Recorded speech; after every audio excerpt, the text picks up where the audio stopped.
Good morning. Can they hear you now? Should the government be tracking phone calls made in this country? Some say it's crucial in the war on terror, but is it legal? Live from Studio 1A in Rockefeller Plaza.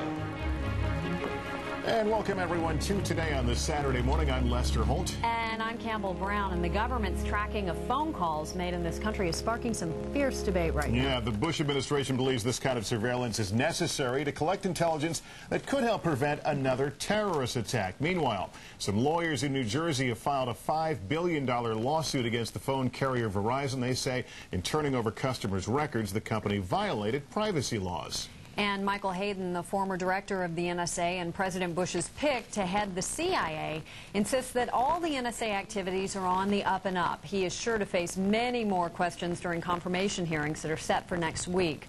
So how do everyday Americans feel about this issue? We're going to have a discussion with people from various backgrounds and differing viewpoints coming up. And this issue raises many questions from national security to technology, as well as civil and privacy rights. To get into some of them, we have with us Juliet Kayyem, who is a national security expert and NBC News analyst. Arsalan Iftikhar is the legal director for the Council on American Islamic Relations, whose organization, by the way, has filed a lawsuit against the NSA for wiretapping. Omar Wasso is a technology expert. Mike Stanfield is a resident of New Orleans who is in favor of the government's phone call surveillance.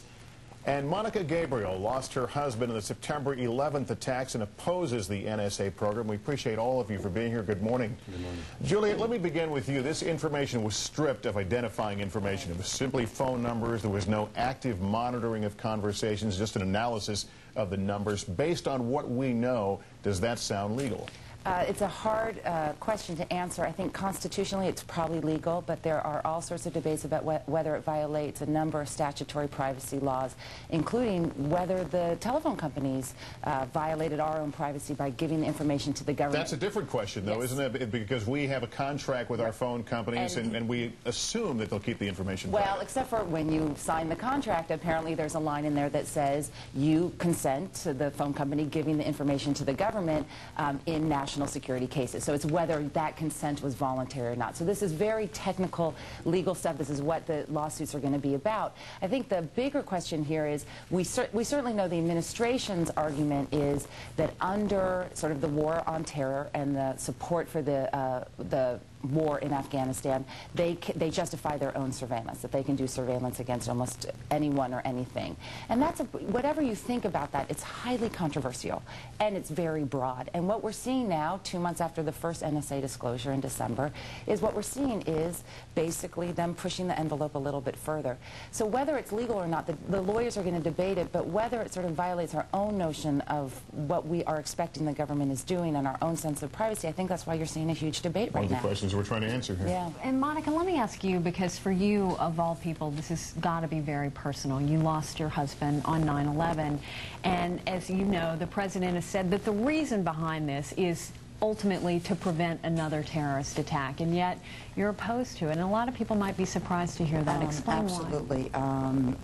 And I, for one, want anyone with any terrorist ties to be caught, to be prosecuted.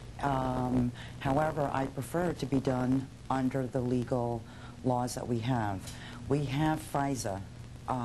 If FISA is not working in today's post-9/11 world, then President Bush and General Hayden need to go to Congress and ask them to fix it. It's been 4.5 years post-9/11. No debate has been done. It's been cited that the time limit for the FISA warrants to be processed is too lengthy, the backlog of work. Fix the problem. We don't break laws and circumvent laws because they don't work anymore. We go and adjust them. And that is of grave concern for me, and it should be a grave concern for a lot of the citizens. Mike, you're nodding, but I know you don't agree with her. No, I mean, what's the harm that's happened?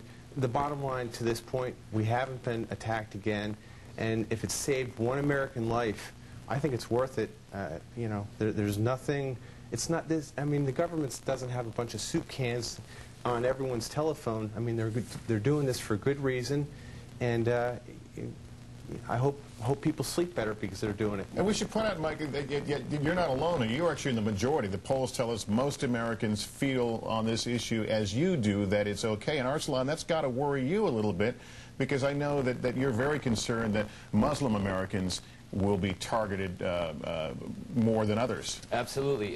You know, since 9/11, the American, Muslim, Arab, and South Asian communities have been disparately impacted by the Bush administration's law enforcement initiatives. And I think that what this policy does is it really shows the true scope of these sorts of issues and how they should be of concern to all Americans. I mean, the question becomes not, you know, can the government store phone numbers of average American citizens, but where do we draw the line? Are we going to turn into a police state similar to the KGB in Cold War Soviet Union?